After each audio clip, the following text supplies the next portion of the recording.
खरं तर आपण 4 वर्ष ज्याची वाट बघत होतो त्या अवघ्या काही दिवसांवर येऊन ठेपलेली आहे, ती म्हणजे जिल्हा परिषद निवडणूक आणि पंचायत समिती निवडणूक।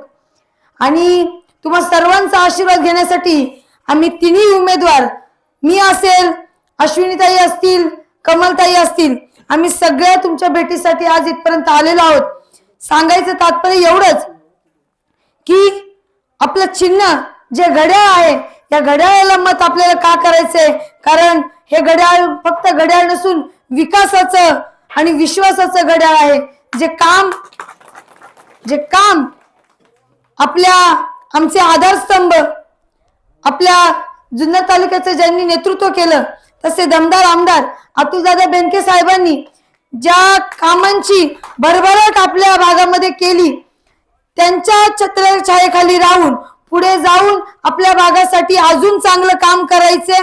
आणि ही निवडणूक जिल्हा परिषद किंवा पंचायत समिती पर्यंत मर्यादित न ठेवता साहेबांना 2029 ला परत आमदार करण्याची जबाबदारी आणि सुरुवात इथून आपल्याला करायची आहे। जसं सांगितलं, आता मगाशी उल्लेख झाला, मी मगाशी बोलली नाही पण मी आता बोलते। साहेब, तुम्ही एकटे पडलेले नाहीयेत। जे आपले असतात ते आपल्याला कधी सोडून जात नाही। राहिले ते मावळे, उडाले ते कावळे। मी म्हणेल कोणी असो नसो, निलेश दादा, माझ्या भावाने मला शब्द दिला होता, कोणी राव न राव, पण माहित आहे मी तुझ्या सोबत राहील। आज माझा भाऊ माझ्या सोबत आहे, बाकीचे जे गेले त्यांची मला पर्वा नाही।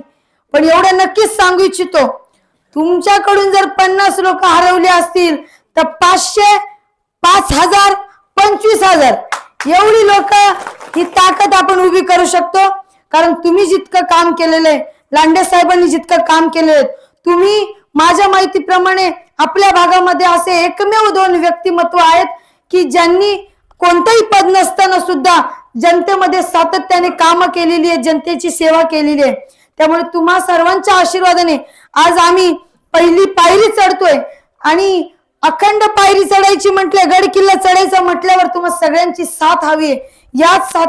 हीच साथ पाहिजे, म्हणून तुम्हा सर्वांचे आशीर्वाद घेण्यासाठी इथपर्यंत आलेलो आहोत। जास्त काहीच न बोलता तुम्ही येत्या 5 तारखेला आपल्या विकासाला, तुमच्या विश्वासाला घड्याळाचा समोरील बटन दाबून बहुमताने विजयी कराल आणि तुम्हा सर्वांसाठी काम करण्याची संधी आम्हा तुमच्या लेकरांना द्याल, एवढीच आशा व्यक्त करते आणि थांबते। जय हिंद, जय महाराष्ट्र, जय आदिवासी।